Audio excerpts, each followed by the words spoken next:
श्रीमद्भगवद्गीता यथारूप अध्याय 2 गीता का सार। संजय उवाच तम तथा कृपया विष्टम श्रुपूर्णा कुलेक्षणम विसिदंतमिदं वाक्यमुवाच मधुसूदन। संजय ने कहा, करुणा से व्याप्त शोक युक्त अश्रुपूरित नेत्रों वाले अर्जुन को देखकर मधुसूदन कृष्ण ने ये शब्द कहे। भौतिक पदार्थों के प्रति करुणा, शोक तथा अश्रु ये सब असली आत्मा को न जानने के लक्षण हैं। शाश्वत आत्मा के प्रति करुणा ही आत्म साक्षात्कार है। इस श्लोक में मधुसूदन शब्द महत्वपूर्ण है। कृष्ण ने मधु नामक असुर का वध किया था और अब अर्जुन चाह रहा है कि कृष्ण उस अज्ञान रूपी असुर का वध करे जिसने उसे कर्तव्य से विमुख कर रखा है। यह कोई नहीं जानता कि करुणा का प्रयोग कहाँ होना चाहिए। डूबते हुए मनुष्य के वस्त्रों के लिए करुणा मूर्खता होगी। अज्ञान सागर में गिरे हुए मनुष्य को केवल उसके बाहरी पहनावे अर्थात स्थूल शरीर की रक्षा करके नहीं बचाया जा सकता।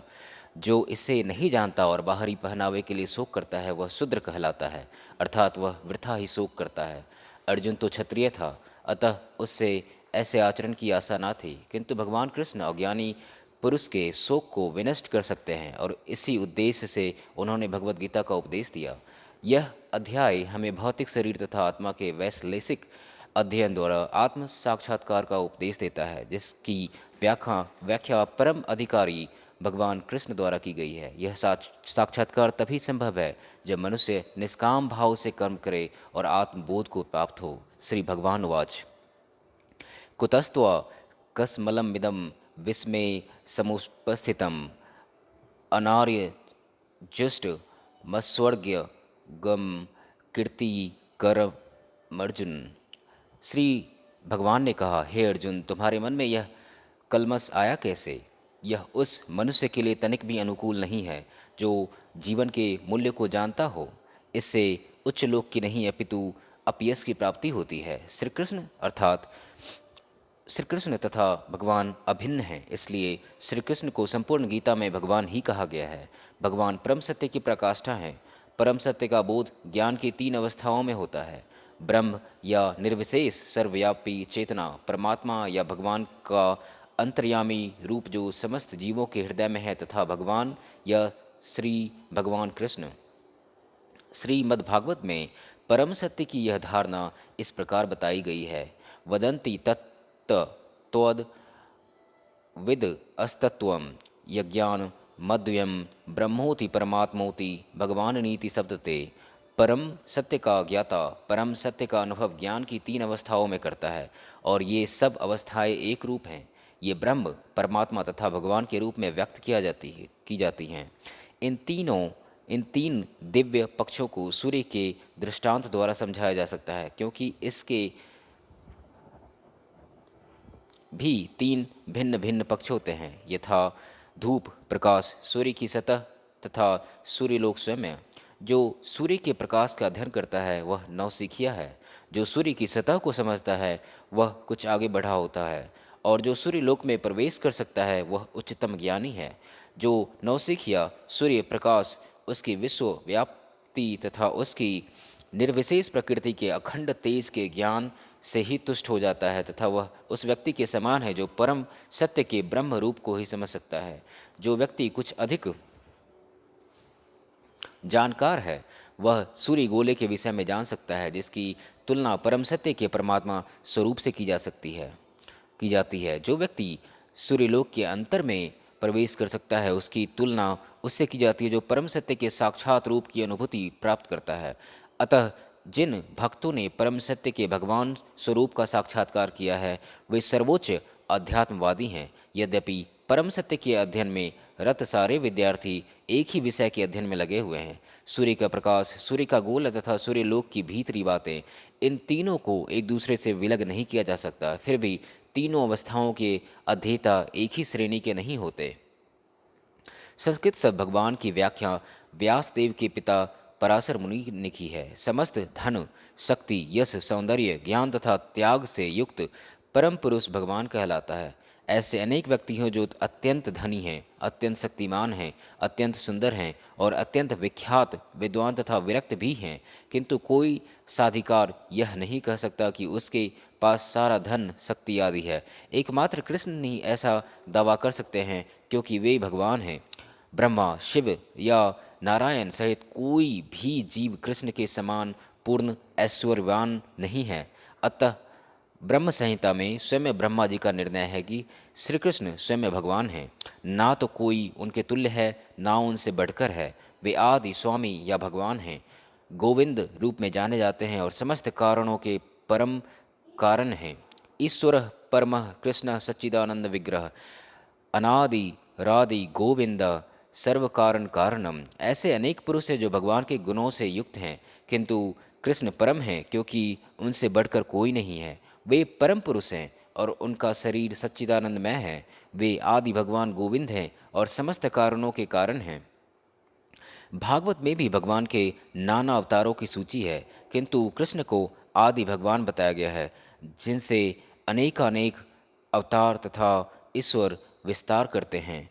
एते चांसकला पुसः पुंसः कृष्णस्तु भगवान स्वयं इंद्रारी व्याकुलम लोकम मृडयंती युगे युगे। यहाँ पर वर्णित सारे अवतारों की सूचियाँ या तो भगवान की अंशक कलाओं तथा अथवा पूर्ण कलाओं की हैं, किंतु कृष्ण तो स्वयं भगवान हैं। अतः कृष्ण आदि भगवान परम सत्य परमात्मा तथा निर्विशेष ब्रह्म दोनों के उद्गम हैं। भगवान की उपस्थिति में अर्जुन द्वारा स्वजनों के लिए शोक करना सर्वथा अशोभनीय है। अतः कृष्ण ने कुतः शब्द से अपना आश्चर्य व्यक्त किया है। आर्य जैसी सभ्य जाति के किसी व्यक्ति से ऐसी मलिनता की उम्मीद नहीं की जा सकती। आर्य शब्द उन व्यक्तियों पर लागू होता है जो जीवन के मूल्य को जानते हैं और जिनकी सभ्यता आत्म साक्षात्कार पर निर्भर करती है। देहात्म बुद्धि से प्रेरित मनुष्यों को यह ज्ञान नहीं रहता कि जीवन का उद्देश्य परम सत्य विष्णु या भगवान का साक्षात्कार है। वे तो भौतिक जगत के बाह्य स्वरूप से मोहित हो जाते हैं। अतः वे यह नहीं समझ पाते कि मुक्ति क्या है। जिन पुरुषों को भौतिक बंधन से मुक्ति का कोई ज्ञान नहीं होता, वे अनार्य कहलाते हैं। यद्यपि अर्जुन क्षत्रिय था, किंतु युद्ध से विचलित होकर वह अपने कर्तव्य से च्युत हो रहा था। उसकी यह कायरता अनार्यों के लिए ही शोभा देने वाली हो सकती है। कर्तव्य पथ से इस प्रकार का विचलन ना तो आध्यात्मिक जीवन में प्रगति करने में सहायक बनता है और ना ही इससे इस संसार में ख्याति प्राप्ति की जा सकती है। भगवान कृष्ण ने अर्जुन द्वारा अपने स्वजनों पर इस प्रकार की करुणा का अनुमोदन नहीं किया। कलैब्यम माँ अस्म गमः पार्थ नय तत्व युपपद्यते क्षुद्रम हृदय दौर्बल्यम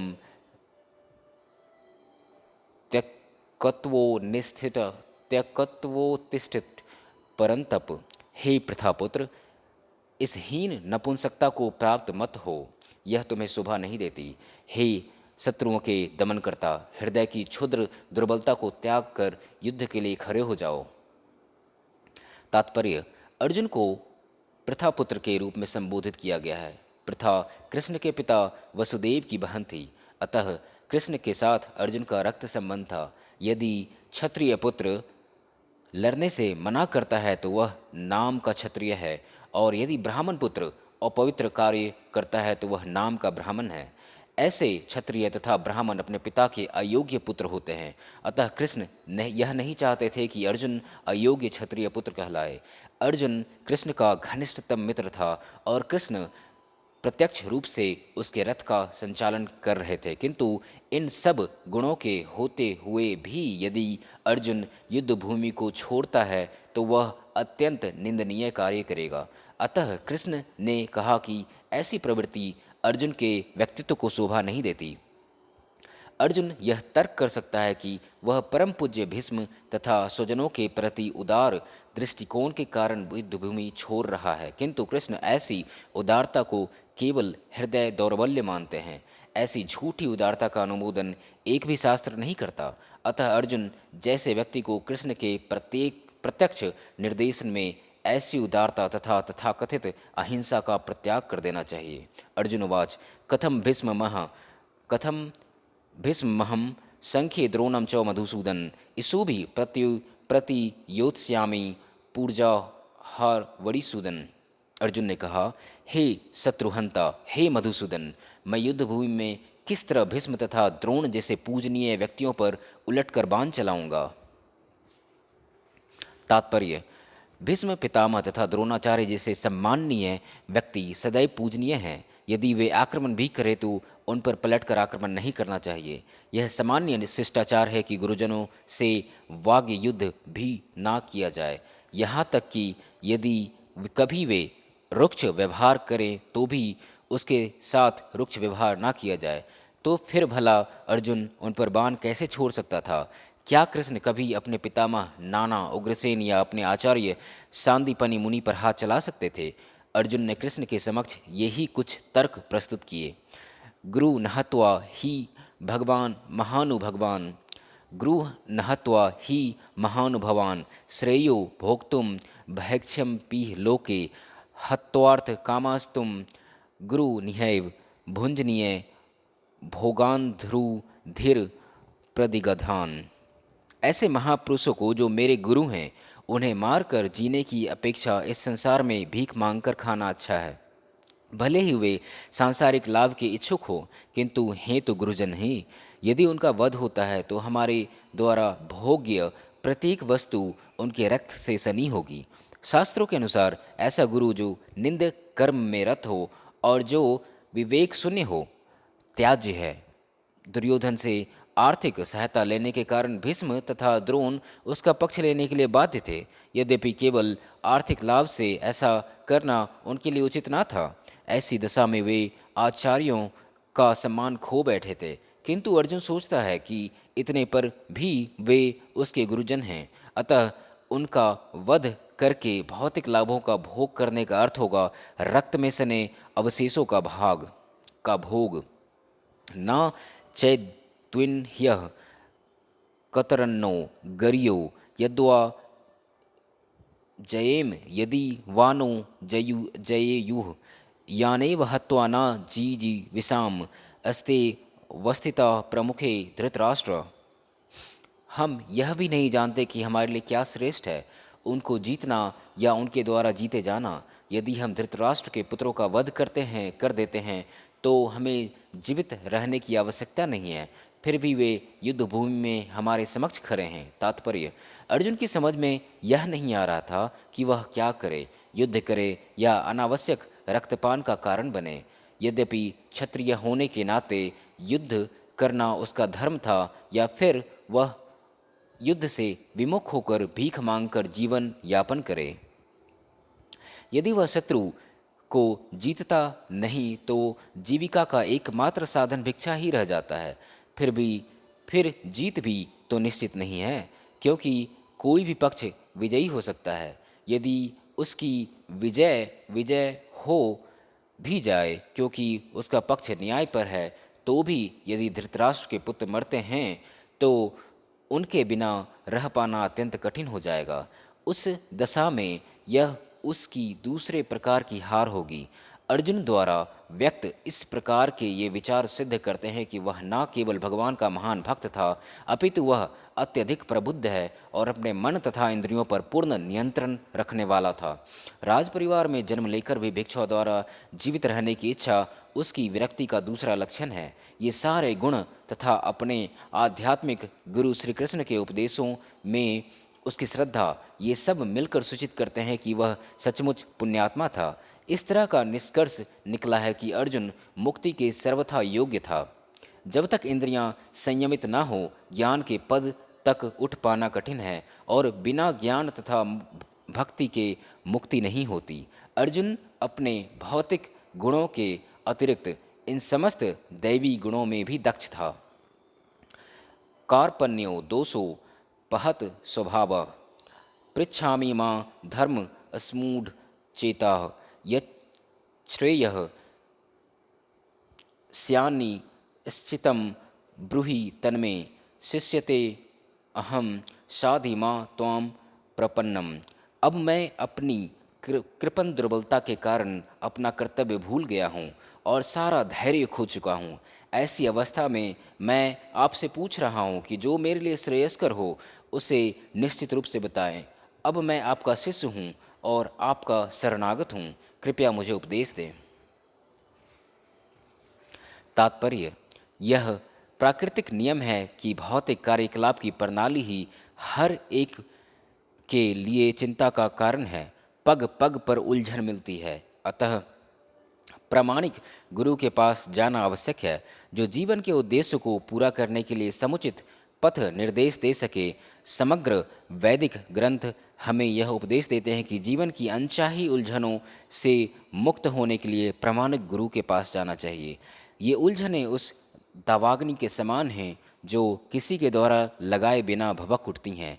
इसी प्रकार विश्व की स्थिति ऐसी है कि बिना चाहे जीवन की उलझनें स्वतः उत्पन्न हो जाती हैं। कोई नहीं चाहता कि आग लगे, किंतु फिर भी वह लगती है और हम अत्यधिक व्याकुल हो उठते हैं। अतः वैदिक वाङ्मय उपदेश देता है कि जीवन की उलझनों को समझने तथा उनका समाधान करने के लिए हमें परंपरागत गुरु के पास जाना चाहिए। जिस व्यक्ति का प्रामाणिक गुरु होता है वह सब कुछ जानता है, अतः मनुष्य को भौतिक उलझनों में ना रहकर गुरु के पास जाना चाहिए। यही इस श्लोक का तात्पर्य है। आखिर भौतिक उलझनों में कौन सा व्यक्ति पड़ता है? वह तो जीवन की समस्याओं को नहीं समझता। बृहदारण्यक उपनिषद में व्याकुल मनुष्य का वर्णन इस प्रकार हुआ है। यो व एदक्षरम गार्य विधि त्वा स्मा लो क्रापैति स कृपण। कृपण वह है जो मानव जीवन की समस्याओं को हल नहीं करता और आत्म साक्षात्कार के विज्ञान को समझे बिना कुकर सुकर की भांति इस संसार को त्याग कर चला जाता है। जीव के लिए यह मनुष्य जीवन अत्यंत मूल्यवान निधि है, जिसका उपयोग वह अपने जीवन की समस्याओं को हल करने में कर सकता है। अतः जो इस अवसर का लाभ नहीं उठाता वह कृपण है। ब्राह्मण इसके विपरीत होता है, और जो शरीर का उपयोग जीवन की समस्त समस्याओं को हल करने में करता है। या एत दक्षरम गर्गी विधि त्वास्मा लोक का प्रैप्ति स ब्राह्मण। देहात्म बुद्धि वश कृपण या कंजूस लोग अपना सारा समय परिवार, समाज, देश आदि के अत्यधिक प्रेम में गवा देते हैं। मनुष्य प्रायः चर्मरोग के आधार पर अपने पारिवारिक जीवन अर्थात पत्नी, बच्चों तथा परिजनों में आसक्त रहता है। कृपण यह सोचता है कि वह अपने परिवार को मृत्यु से बचा सकता है, अथवा वह यह सोचता है कि उसका परिवार या समाज उसे मृत्यु से बचा सकता है। ऐसी पारिवारिक आसक्ति निम्न पशुओं से भी पाई जाती है, क्योंकि वे भी बच्चों की देखभाल करते हैं। बुद्धिमान होने के कारण अर्जुन समझ गया था कि पारिवारिक सदस्यों के प्रति उसका अनुराग तथा मृत्यु से उनकी रक्षा करने की उसकी इच्छा ही उसके उलझनों का कारण है। यद्यपि वह समझ रहा था कि युद्ध करने का कर्तव्य उसकी प्रतीक्षा कर रहा था, किंतु कृपण दुर्बलता के कारण वह अपना कर्तव्य नहीं निभा पा रहा था। अतः वह परम गुरु भगवान कृष्ण से कोई निश्चित हल निकालने का अनुरोध कर रहा है। वह कृष्ण का शिष्यत्व ग्रहण करता है। वह मित्रतापूर्ण बातें बंद करना चाहता है। गुरु तथा शिष्य की बातें गंभीर होती हैं, और अब अर्जुन अपने मान्य गुरु के समक्ष गंभीरतापूर्वक बातें करना चाहता है। इसलिए कृष्ण भगवत गीता ज्ञान के आदि गुरु हैं और अर्जुन गीता समझने वाले प्रथम शिष्य हैं। अर्जुन भगवत गीता को किस तरह समझता है यह गीता में वर्णित है। तो भी मूर्ख संसारी विद्वान बताते हैं कि किसी को मनुष्य रूप कृष्ण की नहीं बल्कि अजन्मा कृष्ण की शरण ग्रहण करनी चाहिए। कृष्ण के अंतः तथा बाह्य में कोई अंतर नहीं है। इस ज्ञान के बिना जो भगवत गीता को समझने का प्रयास करता है वह सबसे बड़ा मूर्ख है। ना ही प्रपश्यामि ममापनुद्याद यच्छो कमुच्छो सन मिन्द्रियाणाम अवाप्य भूमा सपनमृद्धि सपत्नमृद्धम राज्यम सुरानामपि चाधिपत्यम। मुझे ऐसा कोई साधन नहीं दिखता जो मेरी इंद्रियों को सुखाने वाले शोक को दूर कर सके। स्वर्ग पर देवताओं के आधिपत्य की तरह इस धन धान्य संपन्न सारी पृथ्वी पर निष्कंटक राज्य प्राप्त करके भी मैं इस शोक को दूर नहीं कर सकूँगा। तात्पर्य, यद्यपि अर्जुन धर्म तथा सदाचार के नियमों पर आधारित अनेक तर्क प्रस्तुत करता है, किंतु ऐसा प्रतीत होता है कि वह अपने गुरु भगवान श्री कृष्ण की सहायता के बिना अपनी असली समस्या को हल नहीं कर पा रहा। वह समझ गया था कि उसका तथाकथित ज्ञान उसकी उन समस्याओं को दूर करने में व्यर्थ है जो उसके सारे अस्तित्व शरीर को सुखाए दे रही थी। उसे इन उलझनों को भगवान कृष्ण जैसे आध्यात्मिक गुरु की सहायता के बिना हल कर पाना असंभव लग रहा था। शैक्षिक ज्ञान, विद्वता, उच्च पद, ये सब जीवन की समस्याओं का हल करने में व्यर्थ हैं। यदि कोई इसमें सहायता कर सकता है तो वह है एकमात्र गुरु। अतः निष्कर्ष यह निकला कि गुरु जो 100% कृष्ण भावना भावित होता है वही एकमात्र प्रामाणिक गुरु है और वही जीवन की समस्याओं को हल कर सकता है। भगवान चैतन्य ने कहा है कि जो कृष्ण भावनामृत के विज्ञान में दक्ष हो, कृष्ण तत्व वेत्ता हो, चाहे वह जिस किसी जाति का हो, वह वास्तविक गुरु है। किवा विप्र किवा न्यासी शूद्र के ने ये कृष्ण तत्वे वेत्ता सेई गुरु है। कोई व्यक्ति चाहे वह विप्र वैदिक ज्ञान में दक्ष हो, निम्न जाति में जन्मा शूद्र हो या कि सन्यासी, यदि वह कृष्ण के विज्ञान में दक्ष कृष्ण तत्व वेत्ता है तो वह यथार्थ प्रामाणिक गुरु है। अतः कृष्ण तत्व वेत्ता हुए बिना कोई भी प्रामाणिक गुरु नहीं हो सकता। वैदिक साहित्य में भी कहा गया है कि षट्कर्म निपुणो विप्रो मंत्र तंत्र विशारदः अवैष्णवो गुरुर्न स्याद वैष्णव स्वपचो गुरु। विद्वान ब्राह्मण भले ही वह संपूर्ण वैदिक ज्ञान में पारंगत क्यों न हो, यदि वह वैष्णव नहीं है या कृष्ण भावनामृत में दक्ष नहीं है तो गुरु बनने का पात्र नहीं है। किंतु शूद्र यदि वह वैष्णव या कृष्ण भक्त है तो गुरु बन जाता है। संसार की समस्याओं जन्म, जरा, व्याधि तथा मृत्यु की निवृत्ति धन संचय तथा आर्थिक विकास से संभव नहीं है। विश्व के विभिन्न भागों में ऐसे राज्य हैं जो जीवन की सारी सुविधाओं से तथा संपत्ति एवं आर्थिक विकास से पूरित हैं, किंतु फिर भी उनके सांसारिक जीवन की समस्याएं ज्यों की त्यों बनी हुई हैं।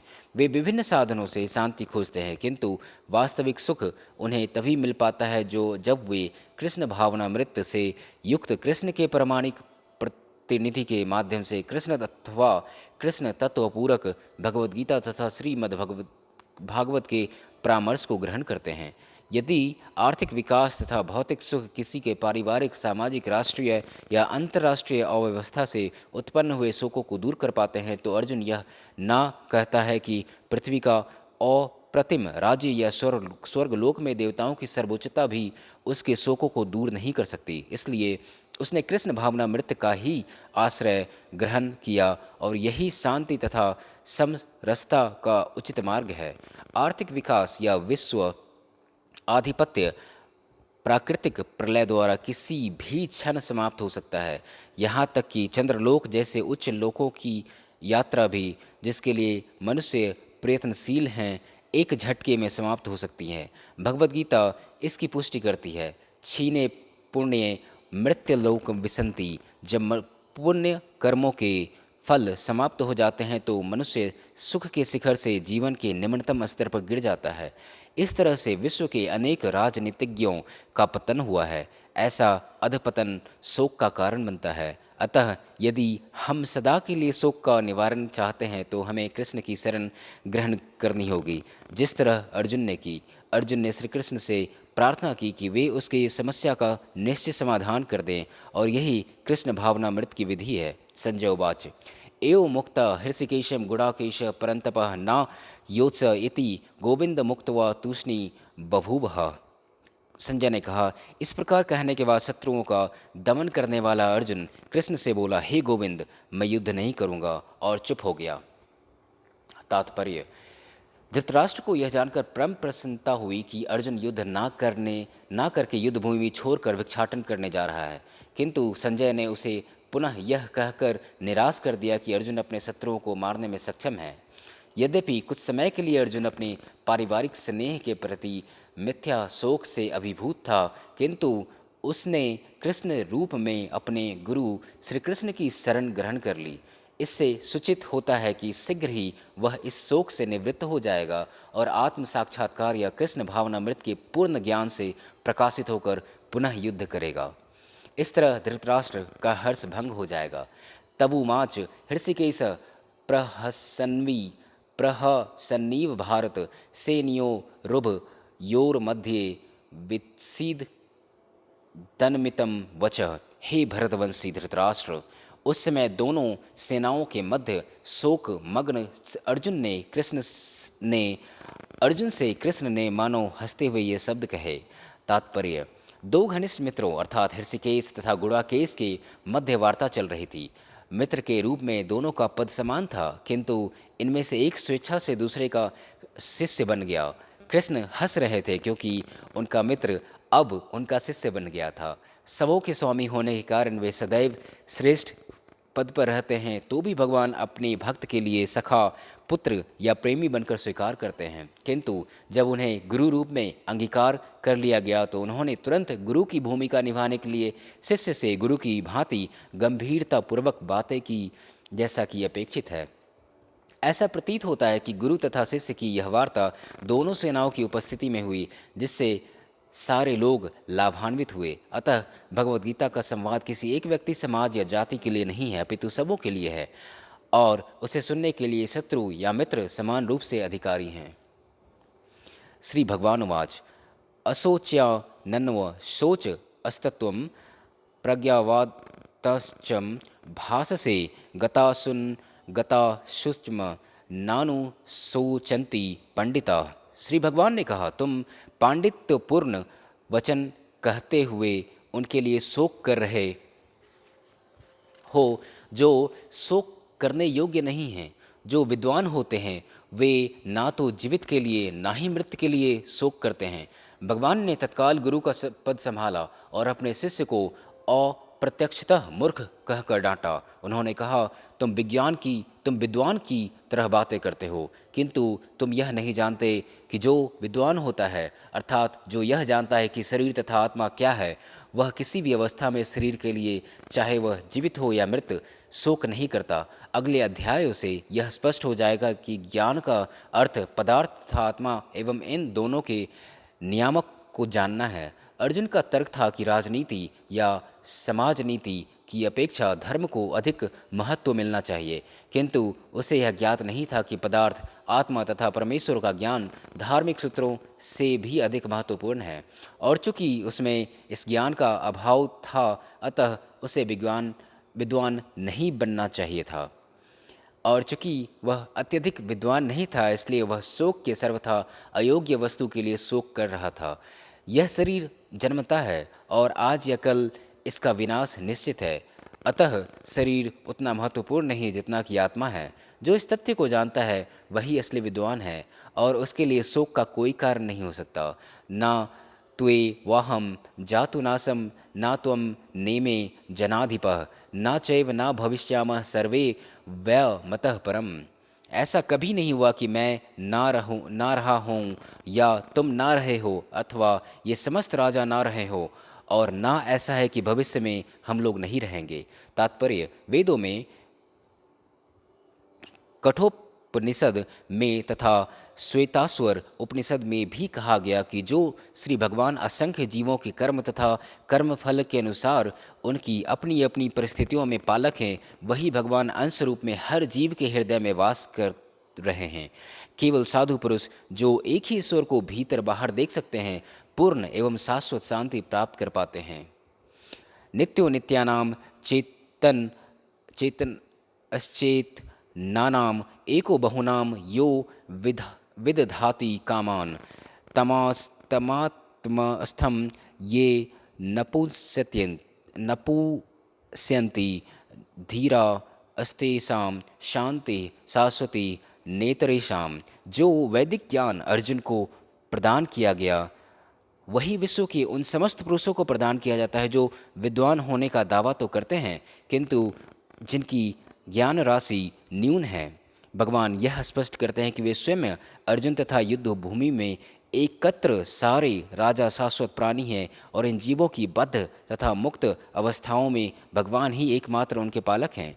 भगवान परम पुरुष हैं तथा भगवान का चिरसंगी अर्जुन एवं वहाँ पर एकत्र सारे राजागण शाश्वत पुरुष हैं। ऐसा नहीं है कि ये भूतकाल में प्राणियों के रूप में अलग अलग उपस्थित नहीं थे और ऐसा भी नहीं है कि ये शाश्वत पुरुष बने नहीं रहेंगे।